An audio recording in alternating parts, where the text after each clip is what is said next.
third exercise, Somon Masimovic. It's quite tactical. Some of you might enjoy it, but it's not so obvious. It's interesting tactics. I myself looked for it for a while and was keep missing one key detail of this puzzle. The winning move for white, therefore, it's king to g3, and I presume most of you, if not all, notice that in this case black can capture the white knight, because if we take the black rook, he will pin our rook and then he will win the endgame with an extra bishop. And the important detail, technical detail, is that the pawn, the black pawn, it's on the transformation square A1, which is a black square, and then he will get the black bishop support and turn in a victory. But how can white make anything out of this? Solution would be a draw for white. It's very interesting how he goes there. Check with the rook. King, the black king puts pressure on the rook, and this is the very nice move from white.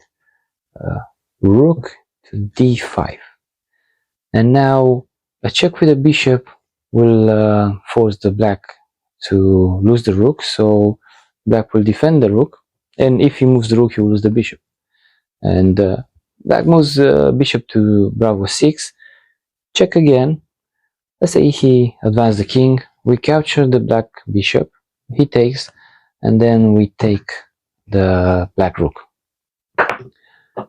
What white needs to do now to get a draw is just go and capture the black pawn and exchange his for that one, and it's a draw.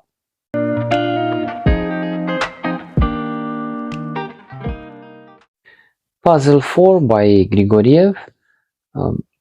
We have two aspects of this endgame. Both sides, they have 2 pawns and king. You can see there's a tempo between the G and F pawns, but also this layout of the kings with the 2 squares between gives an opportunity for taking a position. What would be the right move? As well, could white push his bravo pawn, and in case of exchange he will get closer to the F file? Would that be enough to bring victory, or should he push g3 to avoid the tempo move for black? If white decides to push g3 and use that tempo, that will give black the option of moving the king to b7, and white doesn't want that. The winning move is king to a6. And even if black will move f4, then white will exchange the pawns, and he will reach. You see, you remember the first videos about the key squares? You want your pawn to be as backwards as possible, because that pulls the key squares backwards as well. So after the exchange now for white, he has enough tempo to capture the black pawn and take control of the key squares, and therefore he will win the endgame. If you want to find out more about that, please have a look to our key squares videos, and you'll understand how easy is this endgame. You might say that black doesn't want to take if we push, so he will advance his pawn, then we check, and you might be afraid of a stalemate position in case black will push his f pawn, but we can easily take, because he has one more pawn to move, and once he's pushing this one we capture. He takes our bravo pawn, and then again, because we have pawn on the third file, our key squares are these ones, so easy for white king to occupy the key squares and therefore win the endgame.